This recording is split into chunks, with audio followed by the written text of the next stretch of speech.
इनके सबसे बड़ा नेता पार्लियामेंट नहीं लड़ेंगे, राज्यसभा से रास्ता खोलेंगे। मैं कहता हूं वो वायनाड से भागेंगे और मतदान के बाद दूसरी सीट तलाशेंगे। मैं कहता हूं कि वो अमेठी रायबरेली, अमेठी में भी उनकी कदम रखने की ताकत नहीं है। लोकसभा के 3 चरणों का जो मतदान है वो हो चुका है। 4 चरण का जो मतदान है आज होगा। इस वक्त हमारे साथ हैं देश के प्रधानमंत्री नरेंद्र मोदी। पिछले 2 चुनाव में मुद्दे कुछ भी हो, लेकिन केंद्र में प्रधानमंत्री नरेंद्र मोदी ही रहे हैं और इस बार भी प्रधानमंत्री नरेंद्र मोदी इस चुनाव के केंद्र बिंदु बने हुए हैं।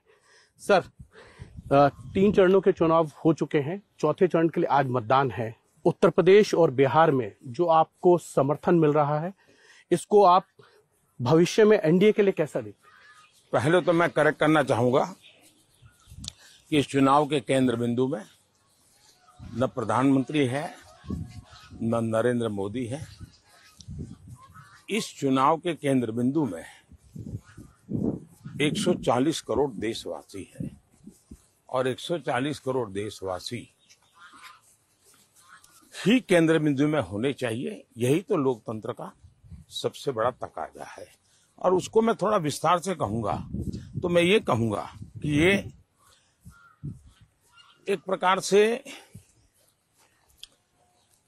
किसान, महिला,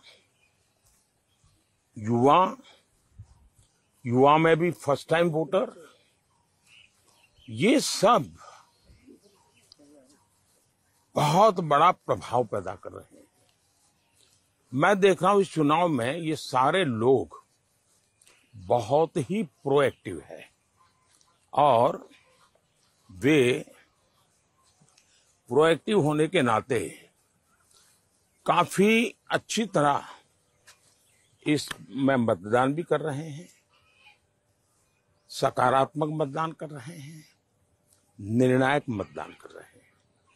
जहां तक 3 चरण का सवाल है, मैं साफ देख रहा हूं कि देश की जनता के लिए 400 पार ये नारा नहीं है, 400 पार ये हकीकत है। पहले 3 चरण में साफ हो चुका है। आज चौथे चरण का मतदान चल रहा है और मुझे पूरा विश्वास है कि लोग गर्मी कितनी ही क्यों न हो, देश का भविष्य सुनिश्चित करने के लिए प्रतिबद्ध हैं और ऐसे सभी प्रतिबद्ध नागरिक अवश्य ही मतदान करेंगे, पक्का करेंगे और भारतीय जनता पार्टी और एनडीए की एक मजबूत सरकार फिर से बनाएंगे। सर, कई विपक्षी दल ये कह रहे हैं कि 400 सीटें एनडीए को नहीं आएंगी, भारतीय जनता पार्टी को जो है 370 सीटें नहीं आएंगी। राहुल गांधी ने एक चुनावी सभा में ये कह दिया कि इस बार प्रधानमंत्री नरेंद्र मोदी जो हैं वो 24 में पीएम नहीं बनेंगे।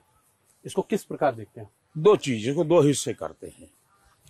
अब तक वो ये कह रहे थे कि भारतीय जनता पार्टी 400 पार नहीं कर पाएगी और मैं उनकी इस चर्चा का स्वागत करता हूं, क्योंकि उनको ये लग रहा है हो सकता है 399 हो, उनको लगता है हो सकता है 398 हो, इसलिए उनका भी बेंचमार्क 400 है, हमारा भी बेंचमार्क 400 है और हमको लगता है हम 400 पार करेंगे, वो कहते हैं 400 पार नहीं करेंगे। तो इतना ही फर्क है।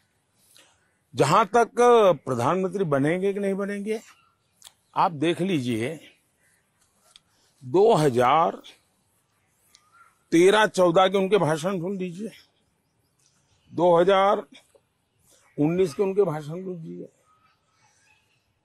और हर बात उनके क्लेम देख लीजिए। एक तरफ मेरे क्लेम देखिए, एक तरफ उनके क्लेम देखिए। मैं कहता हूं इनके सबसे बड़ा नेता पार्लियामेंट नहीं लड़ेंगे, राज्यसभा से रास्ता खोलेंगे। मैं कहता हूं वो वायनाड से भागेंगे और मतदान के बाद दूसरी सीट तलाशेंगे। मैं कहता हूं कि वो अमेठी रायबरेली, अमेठी में भी उनकी कदम रखने की ताकत नहीं है। मेरे सारी जो मैंने कहा है सही निकला है।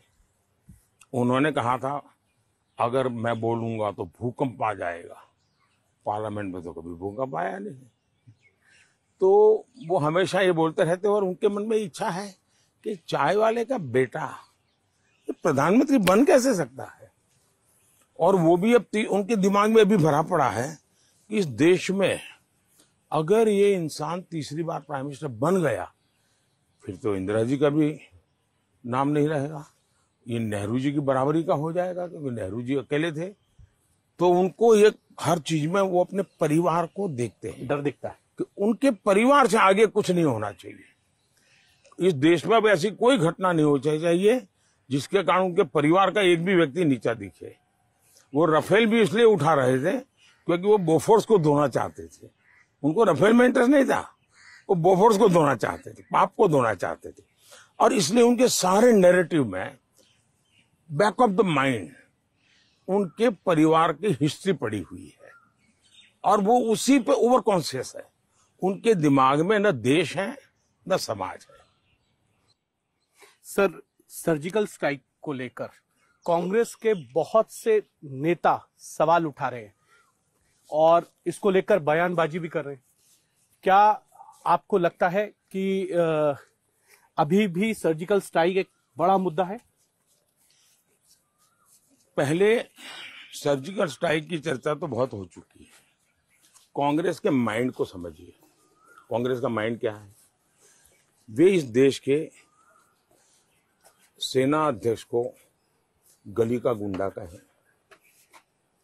अपने कार्यकाल में सेना को दुर्बल बनाने के लिए जो कुछ भी कर सकते हैं करें। मुझे लगता है उनके बैक ऑफ माइंड एक चीज पड़ी हुई है कि 1962 की लड़ाई में जो देश की दुर्दशा हुई और नेहरू जी पर विफलता का जो बहुत बड़ा कलंक लगा, तब से उनके मन में ये है कि आर्मी के कारण ही नेहरू जी बदनाम हो गए और वो तब से लेकर के आर्मी के प्रति नफरत रखते हैं। आप श्याम मानेक शाह की किताब देखोगे तो उसमें भी ये चीजें दिखती हैं कि उनके मन में तो वो गुस्सा अभी भी प्रकट हो रहा है।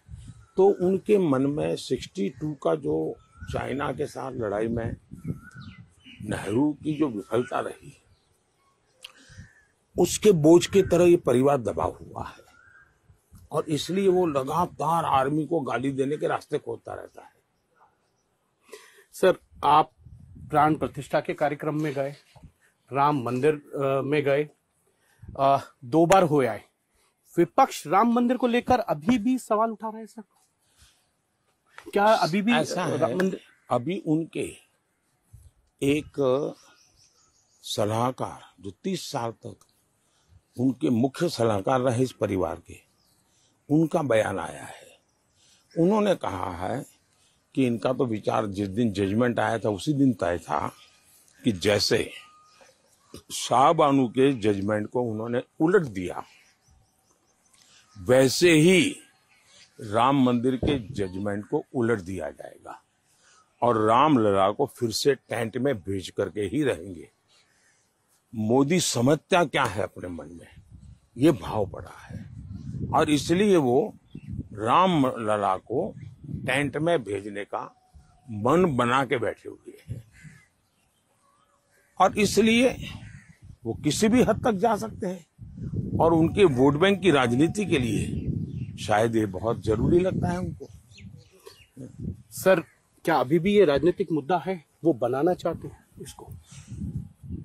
बनाने का तो उनके दिमाग में कुछ होता ही नहीं है, बर्बाद करने का ही होता है हमेशा और इसलिए वो बर्बाद करने के मूड में है। सर, विपक्ष कह रहा है कि आप महंगाई पर, बेरोजगारी पर, नौकरियों पर बोल नहीं रहे हैं, बोलने से बच रहे हैं। बोल रहे तो बहुत कम बोल रहे हैं। मैं बताता हूं। अब देखिए महंगाई, बिजली का बिल, मैं एलईडी बल्ब लाया, आज हर परिवार का बिजली का बिल कम हुआ है, बोझ उसका कम हुआ। इनकम टैक्स भरने वाले, जब उनकी सरकार थी 2.5 लाख में इनकम टैक्स भरना पड़ता था, आज 7 लाख तक इनकम टैक्स नहीं भरना पड़ता है। मतलब उसके हजारों रुपये इनकम टैक्स जो भरना पड़ता तो वो बच रहे हैं। हम 5 लाख रुपए तक आरोग्य में मुफ्त इलाज करवाते हैं। इसके कारण उसके सर पर बोझ हट गया। सामान्य मानवी को दवाई का खर्चा बहुत होता है। आज जो दवाई बाजार में 100 रुपये में मिलती है वो हम 20 रुपये में देते हैं, 10 रुपये में देते हैं। उसका बोझ कम हो रहा है। 80 करोड़ लोगों को मुफ्त में अनाज मिलता है। और दूसरा, इस देश में महंगाई सबसे ज्यादा आजादी के बाद श्रीमती इंदिरा गांधी के जमाने में थी। तीसरी बात, मैं चाहूंगा कि आप जैसे लोग विद्वान एक काम करें, लाल किले पर से पंडित नेहरू के, श्रीमती गांधी के और राजीव गांधी के लाल किले से भाषण सुन लीजिए। हमारा बयान की जरूरत नहीं। आप हैरान हो जाएंगे, लाल किले पर से पंडित नेहरू ये भाषण कर रहे हैं कि देश में महंगाई बहुत बड़ी है, आप चिंतित हैं, मैं भी चिंतित हूं, लेकिन आपको पता होना चाहिए कि नॉर्थ कोरिया साउथ कोरिया की लड़ाई चल रही है, इसलिए महंगाई बढ़ी है। उस जमाने में तो ग्लोबलाइजेशन था नहीं। नॉर्थ कोरिया साउथ कोरिया की लड़ाई का दुनिया की किसी इकोनॉमी पर प्रभाव नहीं हो सकता था, लेकिन उस समय भी वो बहाना ढूंढते थे। आज तो जहां लड़ाइयां चल रही है वो सीधी सीधी दुनिया में फ्यूअल, फर्टिलाइजर एंड फूड सीधा इंपैक्ट करने वाली लड़ाई का क्षेत्र है। इसके बावजूद भी पेट्रोल का दाम कंट्रोल में रखा हमने। उसके बावजूद भी हमने महंगाई बढ़ने नहीं दी। इन सारी कठिनाइयों के बाद भी हमारा यूरिया, वो भी युद्ध के क्षेत्र में है। दुनिया में यूरिया की बोरा 3000 रुपये में बिकता है। हिंदुस्तान के किसान को 300 रुपये मिलता है। और इसलिए ये झूठ और नारेबाजी करते रहते हैं। जहां तक रोजगार का सवाल है, जब उनकी सरकार थी तब करीब सैकड़ों में स्टार्टअप्स थे। आज 1.25 लाख 1.5 लाख स्टार्टअप्स हैं और टियर 2 टियर 3 सिटी में भी है। एक स्टार्टअप एवरेज 4-5 नए लोगों को रोजगार देता है। इसको क्या कहेंगे? हमारी मुद्रा योजना, क्योंकि हम चाहते हैं कि देश के नौजवान को, जिसको नौकरी की संभावना है नौकरी मिले, रोजगार की संभावना है रोजगार मिले, स्वरोजगार की संभावना है उसको स्वरोजगार के अवसर मिले। हमने मुद्रा योजना लाई, करीब 42 करोड़ लोन्स उसमें पास हुई है। करीब 28 लाख करोड़ रुपया, हो सकता है मेरे आंकड़े इधर उधर हो, 25 से 28 लाख करोड़ रुपया उनको डिस्पर्स किया गया बिना गारंटी। और इसमें 70% से ज्यादा फर्स्ट टाइमर है और हर व्यक्ति कम से कम 2 लोगों को रोजगार देता है।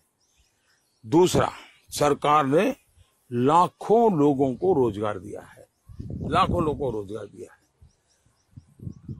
दूसरा, ये लोग जब राज्य के अंदर आंकड़े देते हैं तो कहते हैं कि हमने इतना रोजगार दिया। तो ऐसा तो कैसे हो सकता है भाई कि एक राज्य में रोजगार मिला लेकिन देश में नहीं मिला? कोई राज्य देश के बाहर तो है नहीं। तो ये झूठ बता रहे हैं, उनके पास कोई मुद्दा नहीं है।